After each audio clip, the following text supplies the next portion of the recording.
ላለፉት 14 ዓመታት በግንባታ ላይ የቆየው ታላቁ የኢትዮጵያ ህዳሴ ግድብ ከነገ በስቲያ 14ኛ ዓመት የሚሞላው ሲሆን ከዚህ ከ14ኛ ዓመቱ ብዙም ባልራቀ ጊዜ እንደሚመረቅ መነገሩ ይታወሳል።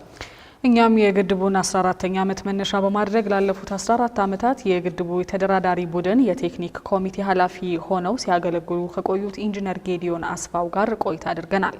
በቆይታችንም ከግድቡ ግንባታና የድርድር ሂደት ከተገኙ ተሞክሮዎች ለሌሎች ግድቦችም ያስፈልጋሉ እስካሏቸው ቅድመ ሁኔታዎች ድረስ ምክር ሀሳቦቻቸውን አካፍለውናል። ጌታውን አንጭሰው ነው ያነጋገራቸው። አቤል አበበ ደግሞ እንደሚከተለው ያቀርበዋል። በ5 ዓመታት ውስጥ ገንብቶ ለመጨረስ ታስቦ በወርሃ መጋቢት 2003 ዓ.ም የመሰረተ ድንጋይ የተቀመጠለት ታላቁ የኢትዮጵያ ህዳሴ የኤሌክትሪክ ኃይል ማመንጫ ግድብ ግንባታ በተለያዩ ሳንካዎች ሳቢያ ወደ 10 ዓመት ገደማ ተጨማሪ ጊዜ ወስዷል። ኢትዮጵያ በአባይ ወንዝ ላይ የኤሌክትሪክ ኃይል ማመንጫ ግድብ ለመገንባት የያዘችውን ውጥን ይፋ ካደረገች ማግስት ጀምሮ የታችኞቹ የአባይ ተፋሰስ ሀገራት ግብጽና ሱዳን ከፍተኛ ተቃውሞ ሲያነሱ ቆይተዋል። ኢትዮጵያም በፊናዋ በህዳሴ ግድብ ድርድር ሰበብ የአባይ ወንዝ ተጠቃሚነቷን የሚገድበውን ስምምነት እንደማትቀበል በተደጋጋሚ ስትገልጽ ቆይታለች። የኢትዮጵያ ተደራዳሪ ቡድን የቴክኒክ ኮሚቴ ኃላፊ የሆኑት ኢንጂነር ጌዲዮን አስፋውን ባነጋገርናቸው ጊዜም የህዳሴው ግድብ ፕሮጀክት ይፋ ከሆነበት ከ2003 ዓ.ም አንስቶ በሶስቱ ሀገራት መካከል በተካሄደው ድርድር ውስጥ ኢትዮጵያ ብሔራዊ ጥቅሟን ማስከበር መቻሏን ነግረውናል። የሚደራደሩን ሀገሮች ከናይል ከአባይ ውሃ ተጠቃሚ ለረጅም ዓመታት የሆኑ ናቸው። እኛም የብሔራዊ ጥቅማችንን በተለይ በውሃ ላይ ያለው የብሔራዊ ጥቅም ማለት ለአሁኑና ለወደፊቱ ትውልድ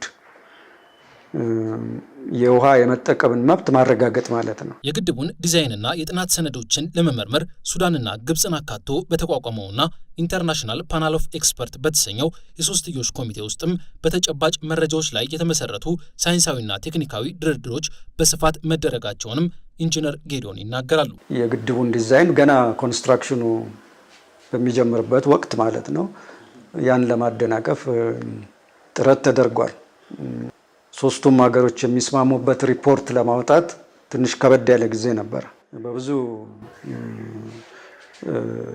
ድርድር በኋላ አንድ ሪፖርት 32 ገጽ ያለው ሪፖርት ለየመንግስታቱ ለማቅረብ ችለናል። ይሄ ሪፖርት የኢትዮጵያን ሀሳቦች በአማዛኙ የደገፈ ሪፖርት ሆኖ እንዲወጣ ጥረት ተደርጓል። በብዙ በዲፕሎማሲውም በቴክኒኩም አካባቢ ያ ተሳክቷል የሚል ግምት አለኝ። ረጅምና እልህ አስጨራሽ የድርድር ጊዜ የታለፈበት ታላቁ የኢትዮጵያ ህዳሴ ግድብ ጉዳይ ከጉባ እስከ ተባበሩት መንግስታት ድርጅት የጸጥታው ምክር ቤት ድረስ በተደጋጋሚ የደረሰ ቢሆንም የፕሮጀክቱ ግንባታ አንዳች ሳይቋረጥ ለፍጻሜ ተቃርቧል። ይህም ሊሆን የቻለው የኢትዮጵያ መንግስት ያደራጃቸው የተደራዳሪ ቡድን አባላት ስብስብ የተለያዩ ባለሙያዎችን በማካተቱ ነው የሚሉት ኃላፊው፣ ይህም ግብጽና ሱዳን ለሚያነሷቸው ጥያቄዎች አሳማኝና ሳይንሳዊ ምላሽ ለመስጠት ማገዙን ነው የሚጠቁሙት። የዲፕሎማሲ ቡድን ነበረ፣ የቴክኒክ ቡድን ነበረ እና የህግ ቡድን ነበረ።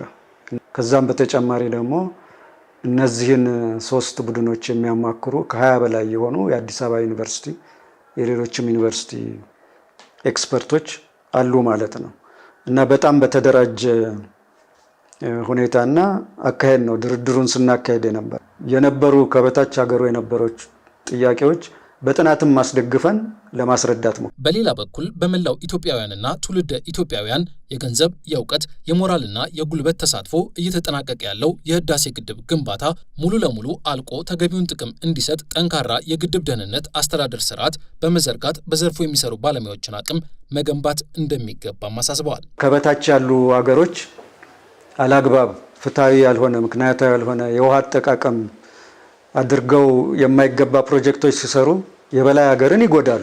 ደህንነቱ ያልተጠበቀ ግድብ ከፍተኛ ጉዳት ያደርሳል በበታች ነዋሪዎች ላይ ማለት ነው።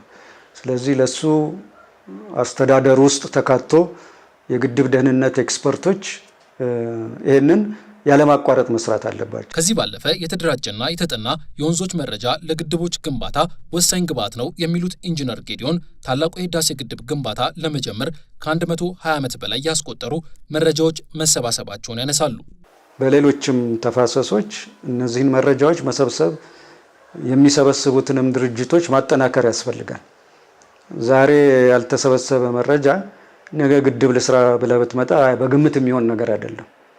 ታሪካዊ መረጃ ላይ ተመስርቶ ነው። ስለዚህ በሃይድሮሎጂ በሜትሮሎጂ ያሉትን ድርጅቶች ማጠናከር፣ የሰው ኃይል ማዘጋጀት ያስፈልጋል። ከዚህ አልፎ ደግሞ የተደራዳሪዎቹንም በህግ በዲፕሎማሲና በቴክኒክ ደረጃ ወጣት ተማሪዎችም በዚህ እንዲሰማሩ ማድረግ ያስፈልጋል። 14 ዓመት በግንባታ ላይ የቆየው ታላቁ የኢትዮጵያ ህዳሴ ግድብ ከሚቀጥሉት 6 ወራት በኋላ በይፋ እንደሚመረቅ ጠቅላይ ሚኒስትር አብይ አህመድ በቅርቡ ለህዝብ እንደራሴዎች ምክር ቤት መናገራቸው ይታወሳል። ይህ ዜና በሁሉም ኢትዮጵያውያን ዘንድ ከፍተኛ የደስታ ስሜት የሚፈጥር መሆኑ እንዳለ ሆኖ የፕሮጀክቱ ተደራዳሪ ቡድን የቴክኒክ ኮሚቴ ኃላፊ በመሆን በርካታ ውይይቶችን በማድረግ 14 ዓመታትን ለተጓዙት ኢንጂነር ጌዲዮን አስፋው ግን የተለየ ስሜት አለው። በዚህ በ14 ዓመት በውስጡ ስለነበርኩበት የነበሩትን ችግሮች በመስክም ደረጃ በድርድሩም ደረጃ በዲፕሎማሲውም ደረጃ ያለውን ሁኔታ ስለምረዳ ግድቡ እዚህ መድረሱ ግድቡ መጠናቀቁ ከፍተኛ እርካታ ለሁላችንም የሚሰጥ ነው። በዚህ የተሳተፉት ሁሉ በእውነት ሊመሰገኑ ይገባል።